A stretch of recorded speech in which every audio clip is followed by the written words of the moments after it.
ہر قسم کی حمد اللہ ہی کے لیے ہے، ہم اس کی حمد بیان کرتے ہیں، اسی سے مدد چاہتے ہیں اور مغفرت طلب کرتے ہیں۔ ہم اللہ کی پناہ چاہتے ہیں اپنے نفسوں کی برائیوں اور اپنے اعمال کی خرابیوں سے۔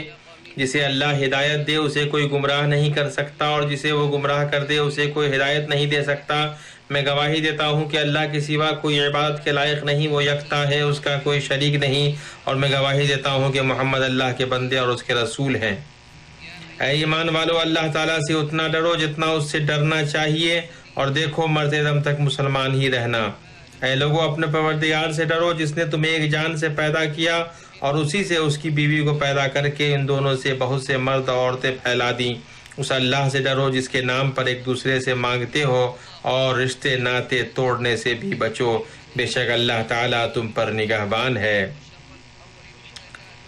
اے ایمان والو، اللہ تعالیٰ سے ڈرو اور سیدھی سیدھی سچی باتیں کیا کرو، تاکہ اللہ تعالیٰ تمہارے کام سنوار دے اور تمہارے گناہ معاف فرما دے، اور جو بھی اللہ اور اس کے رسول کی تابعداری کرے گا اس نے بڑی مراد پالی۔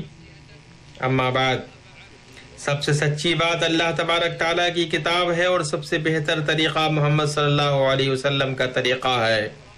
سب سے بری بات دین کے اندر نئی ایجادات ہیں، ہر نئی چیز بدعت ہے، ہر بدعت گمراہی ہے، اور ہر گمراہی کا ٹھکانہ جہنم ہے۔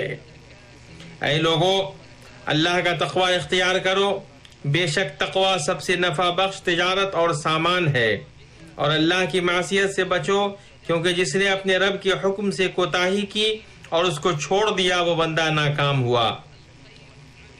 رمضان المبارک کا بیشتر وقت گھنٹوں بلکہ لمحوں کی مانند گزر گیا، یہ اب بھی گزر رہا ہے۔ یہ کسی سست، بوجھل یا کوتاہ شخص کے رکنے سے نہیں رکے گا، اس کا قافلہ رواں دواں ہے۔ یہ کسی بیٹھے ہوئے کا نہ انتظار کرتا ہے اور نہ کسی سوئے ہوئے کو جگاتا ہے۔ اس مہینے کے بہت کم دن باقی رہ گئے ہیں، لیکن جو تھوڑے باقی ہیں اس میں بہت زیادہ خیر اور اجر عظیم ہے، اور عمل کا دار و مدار خاتمے پر ہے۔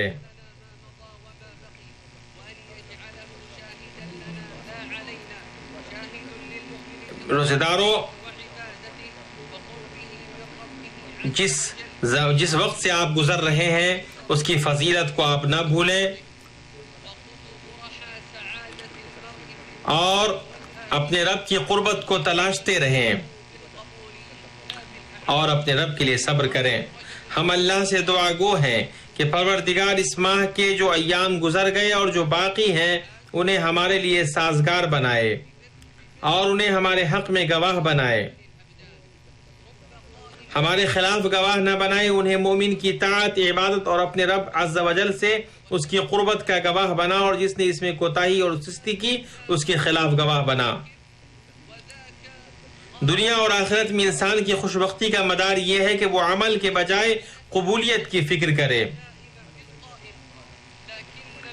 ابن رجب حنبلی رحمہ اللہ لطائف المعارف میں فرماتے ہیں، اعتبار قبولیت کا ہے، محنت کا نہیں۔ دلوں کی پاکیزگی کا اعتبار ہے، بدن کے عمل کا نہیں۔ بہت سے قیام کرنے والے ایسے ہیں جن کو قیام سے صرف شب بیداری ملتی ہے۔ کتنے قیام کرنے والے محروم رہتے ہیں اور کتنے سونے والے رحم کیے جاتے ہیں۔ ایک اس حال میں سوتا ہے کہ اس کا دل ذکر کر رہا ہوتا ہے، اور دوسرا اس حال میں قیام کرتا ہے کہ اس کا دل گناہ کر رہا ہوتا ہے۔ جب تقدیریں مدد کرتی ہیں تو سونے والے کو قیام کرنے کے والے کے ساتھ ملا دیتی ہیں، لیکن بندے کو حکم دیا گیا ہے کہ وہ نیکیاں کمانے کی کوشش کرے اور نیک اعمال کے لیے جد و جہد کرے، اور جو شخص جس چیز کے لیے پیدا کیا گیا ہے وہ چیز اس کے لیے آسان کر دی گئی۔ یہ ابراہیم خلیل اور ان کے بیٹے اسماعیل علیہ السلام ہے۔ بیت اللہ الحرام کی بنیادیں اٹھاتے جا رہے ہیں، اور اس کو مکمل کرنے کے بعد رب العالمین سے قبولیت کی دعا کے لیے متوجہ ہوتے ہیں، اس ڈر سے کہ ان دونوں کی خدمت کہیں رد نہ ہو جائے۔ اللہ تعالیٰ کا فرمان ہے، ابراہیم علیہ السلام اور اسماعیل علیہ السلام کعبہ کی بنیادیں اور دیواریں اٹھاتے جاتے تھے اور کہتے جا رہے تھے کہ ہمارے پروردگار تو ہم سے قبول فرما، تو ہی سننے والا اور جاننے والا ہے۔ اللہ آپ کی حفاظت کرے۔ اللہ سبحانہ و تعالیٰ کی اطاعت اخلاص کے ساتھ کرنے کی کوشش کرو، اور اس مہینے کے جو ایام باقی ہیں ان میں مزید دعائیں کرو تاکہ تمہاری عبادتیں قبول ہوں۔ کثرت کے ساتھ تلاوت، تکبیر، رکوع و سجود، تحلیل، تسبیح اور حمد کر کے اللہ سبحانہ و تعالی کی رحمتوں کو حاصل کرو، اور کثرت کے ساتھ فقراء و مساکین کے ساتھ احسان کرو اور ان پر صدقہ کرو۔ ہر شخص ایک نہ ایک طرف متوجہ ہو رہا ہے، تم نیکیوں کی طرف دوڑو، جہاں کہیں بھی تم ہوگے اللہ تمہیں لے آئے گا۔ اللہ تعالی ہر چیز پر قادر ہے۔ اللہ تعالی مجھے اور آپ کو قرآن کریم میں برکت عطا فرمائے، مجھے اور آپ کو اس کی آیات اور حکمت والی نصیحتوں سے فائدہ پہنچائے۔ میں یہ بات کہہ رہا ہوں اور اللہ عز و جل سے اپنے لیے، آپ کے لیے اور دنیا کے تمام مسلمانوں کے لیے ہر طرح کے گناہوں سے مغفرت طلب کرتا ہوں۔ آپ بھی اس سے مغفرت طلب کریں، بے شک وہ بخشنے والا رحیم ہے۔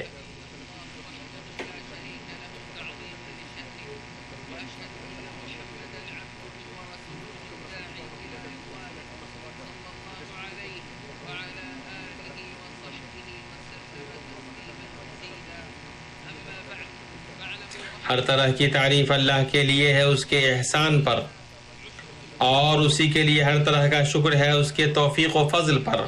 میں گواہی دیتا ہوں کہ اللہ کے علاوہ کوئی معبود نہیں، وہ یکتا ہے، اس کا کوئی شریک نہیں، وہ عظیم شان والا ہے۔ اور میں گواہی دیتا ہوں کہ محمد اللہ کے بندے اور رسول ہیں، اس کی توحید کی طرف بلانے والے ہیں۔ اللہ کا درود و سلام نازل ہو آپ پر، آپ کی آل و اصحاب پر، اور بہت زیادہ سلامتی نازل ہو۔ اما بعد، جان لیں اللہ آپ پر رحم کرے۔ اس مہینے کا سب سے فضیلت والا اس کا آخری عشرہ ہے، جس میں ایک مبارک رات ہے جو 1000 مہینوں سے بہتر ہے۔ اس میں ہر کام کے سر انجام دینے کو اپنے رب کے حکم سے فرشتے اور روح جبریل اترتے ہیں۔ یہ رات سراسر سلامتی کی ہوتی ہے اور فجر کے طلوع ہونے تک رہتی ہے۔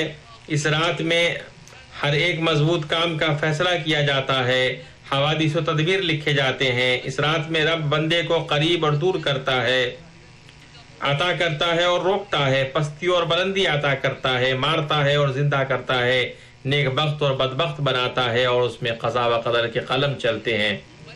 نبی علیہ السلام کا یہ طریقہ تھا کہ آپ جتنی محنت اس آخری عشرے میں کرتے تھے اتنی دوسری راتوں میں نہیں کرتے تھے۔ ام المومنین عائشہ رضی اللہ عنہا فرماتی ہیں کہ رسول اللہ صلی اللہ علیہ وسلم جب آخری عشرہ شروع ہوتا تو شب بیداری کرتے، اپنے گھر والوں کو جگاتے اور کمر کس لیتے۔ اس حدیث کو بخاری رحمہ اللہ نے روایت کیا ہے۔ ترمذی، ابن ماجہ، نسائی اور احمد نے ام المومنین عائشہ رضی اللہ عنہا سے روایت کیا ہے۔ وہ فرماتی ہیں کہ میں نے پوچھا، اے اللہ کے رسول، اگر مجھے شب قدر معلوم ہو جائے تو میں اس میں کیا دعا مانگوں؟ آپ نے فرمایا، تو کہہ اللہم انک عفو تحب العفو فاعف عنی۔ یہ معزز نبوی طریقہ رب کی اطاعت کا اہتمام کرنے، اوقات میں جلدی کرنے اور قیمتی لمحوں کو غنیمت جاننے کی جانب رہنمائی کرتا ہے۔ مسلمان کو چاہیے کہ وہ نبی صلی اللہ علیہ وسلم کی پیروی کرے، کیونکہ آپ ہی اسوہ اور نمونہ ہے، اور اللہ کی عبادت میں محنت کرے، ان دن و رات کے اوقات کو ضائع نہ کرے، کیونکہ وہ نہیں جانتا ہے کہ شاید لذتوں کو توڑنے والی اور جماعتوں کو منتشر کرنے والی موت کے ہاتھوں اچک لیے جانے کی وجہ سے وہ انہیں دوبارہ نہ حاصل کر سکے۔ اور ہر شخص کو جب اس کا وقت معین آ جائے یا اس کی عمر ختم ہو جائے، موت تو آنے والی ہے، وہ اس وقت پچھتاوے گا جب پچھتاوا کچھ فائدہ نہیں دے گا۔ پھر جان لو کہ اللہ نے تمہیں ایک عظیم حکم دیا ہے جس کی شروعات خود سے کی ہے، پھر اپنے پاک باز تسبیح کرنے والے فرشتوں سے، پھر جن و انس میں سے آپ سے اے مومنو کرنے کا حکم دیا ہے۔ اللہ عز و جل کا فرمان ہے، اللہ تعالیٰ اس کے فرشتے اس نبی پر رحمت بھیجتے ہیں۔ اے ایمان والو، تم بھی ان پر درود بھیجو اور خوب سلام بھی بھیجتے رہا کرو۔ نبی صلی اللہ علیہ وسلم نے فرمایا، جس نے مجھ پر ایک بار درود بھیجا اللہ تعالیٰ اس پر 10 بار درود بھیجتا ہے۔ اللہم صلی علی محمد وعلی آل محمد کما صلیت علی ابراہیم وعلی آل ابراہیم انک حمید مجید۔ اللہم بارک علی محمد وعلی آل محمد کما بارکت علی ابراہیم وعلی آل ابراہیم انک حمید مجید۔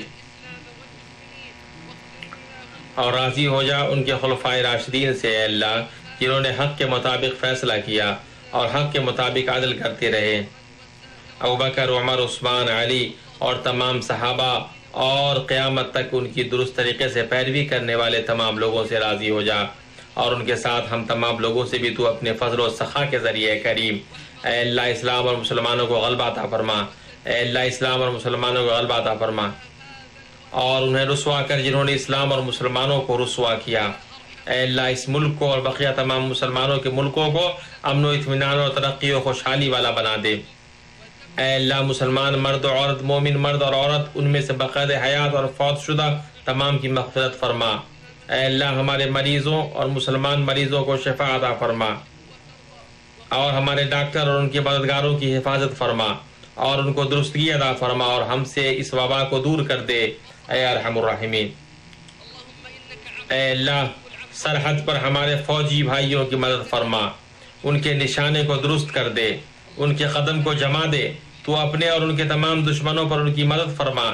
اے اللہ ہمارے سربراہ خادم حرمین شریفین اور ان کے ولی عہد کو اس چیز کی توفیق دے جسے تو پسند کرتا ہے اور جس سے راضی ہوتا ہے، اور انہیں نیکی اور تقوی کی رہنمائی فرما، اور تمام مسلم حکمرانوں کو ہر طرح کے خیر اور درستی کی توفیق دے۔ اے اللہ ہم پر، اے اللہ تو ہی بخشنے والا ہے، تو ہمیں معاف کر دے۔ اللہم انک عفو تحب العفو فاعف عنا۔ اے اللہ ہمیں ایمان و احتساب کے ساتھ روزہ رکھنے کی توفیق عطا فرما۔ اے اللہ ہمیں ایمان و احتساب کے ساتھ روزہ رکھنے کی توفیق عطا فرما۔ اے اللہ ہم پر بارش نازل فرما۔ اے اللہ ہمیں بارش نازل فرما اور ہمیں مایوس نہ امید میں سے نہ بنا۔ اے اللہ مغفرت طلب کرو، بے شک وہ بخشنے والا مہربان ہے، تم پہ بارش نازل فرمائے گا اور تمہیں مال